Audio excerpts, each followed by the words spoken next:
What is up, everybody? Today is February 4th, aka World Cancer Day, a day in which I'm pretty sure we're supposed to deliver lavish gifts to cancer, cook it our favorite delicacies, and heap praise upon this benevolent disease that has done so much for humankind. In a week, it's actually my 6th-year anniversary of being diagnosed with advanced metastatic melanoma, meaning I have offered my body as tribute, and for that, you are welcome, cancer. Alternatively, we could go with the polar opposite of the satirical suggestions I just made. We could default to the obvious fuck cancer and everything it stands for as a scourge to humanity, but I also don't think that's the point in acknowledging World Cancer Day, at least as I sit here coming up on 6 years of dealing with the disease. Because the reality is that when we treat cancer like some blamable entity, something that we can demonize in order to make ourselves feel better about our situation, it does a little bit of a disservice to anyone who has had their lives affected by this disease, whether it's themselves or a loved one. That's a lot of people, because cancer affects over 50% of the world's population right now.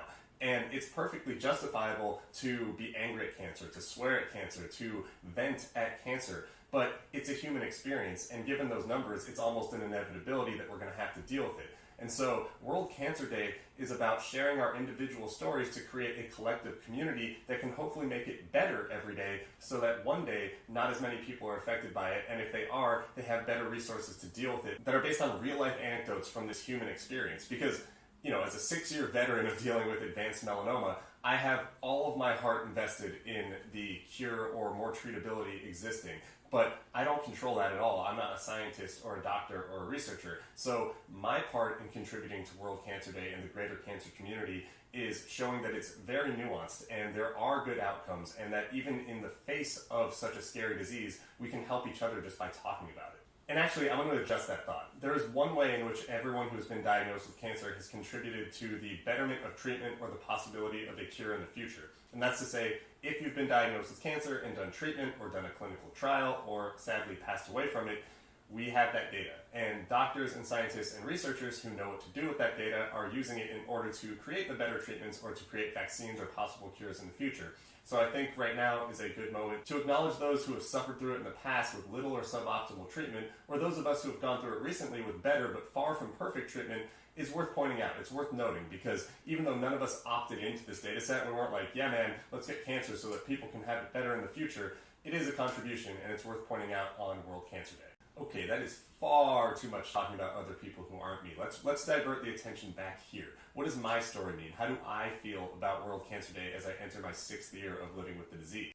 For starters, at the individual level, World Cancer Day is every day for me, or at least it has been for the last 6 years. The only way I can describe this experience is fucking surreal. It's like 6 years ago someone took the weird dial, turned it up to 1 million, and it's been stuck there ever since. This is coming from someone who has had tremendous support in dealing with their cancer diagnosis. My friends and my family have been amazing from day one, my partners have been great, my oncology team has been great, and I think that the resources given to me have provided me the best chance to get good outcomes from treatment, and I've achieved those. I've been diagnosed twice. I am NED right now, and was NED for 4 years in between diagnoses, and yet still, my entire brain is dominated by cancer, which shows you just how hard the mental health side of cancer is. And that's why I continue to talk about it so openly in my private life or post about it publicly on social media. It's why I continue to make this vlog. During my first diagnosis, I thought that I could just put on a happy face, keep my head down, and get through it, and then put cancer behind me. Turns out that probably wasn't even the best move then. It really messed me up emotionally, and I had to do a lot of work to get through that. And then, as I went through remission, I thought there was still a chance of that goal until my recurrence last February, in which I realized that was all out the window. I had to change the way I looked at being a cancer patient. Because even if I achieve the best case results from this treatment, meaning I will be cured in 5 years post-treatment, that means I will spend my entire 30s as a cancer patient. And I think that's just too much for me to ignore at this point in time. But again, that illustrates the need for World Cancer Day and cancer awareness type of things, because cancer is unique for everyone. Your diagnosis is going to be different than anyone else's. Your experience in treatment is going to be different than anyone else's. And the way you handle the mental health portion of it or the social portion of it is going to be different than anyone else. Just because I've leaned into it by talking about it doesn't mean that that's going to be the best fit for everyone's situation or personality type or how they deal with cancer. There are people who can just get cancer, deal with it, and put it behind them. And that is 100% their prerogative and something that we should respect. And that version of dealing with cancer is someone that can help other people, because, trust me, it's not just one person who has that thought. There are millions of people who just want to get through it. For me, since my stage 4 recurrence and, having to open up about it in order to help myself, My dad has been diagnosed with cancer. I have several friends who have been diagnosed with cancer, and all of a sudden I've interacted with thousands of people online who are trying to work through the mental health issues of cancer, and I feel that it is helpful for myself and them to continue talking about it, so I'm committed. But trust me, there is no one way to deal with cancer. And that reinforces the sentiment that I brought up earlier about World Cancer Day, or even the bigger picture concept that I talk about in a lot of my videos, which is cancer is just a human experience, and historically we've done a lot of our best learning about the world by mimicking other people or seeing how they did it. And even though everyone's experience is going to be different, and sometimes I wake up going, why do I talk about this all day? I know that there is meaning behind it. There is value behind me sharing my experiences and kind of taking in the other ones that I'm learning about in order to make myself a better cancer patient.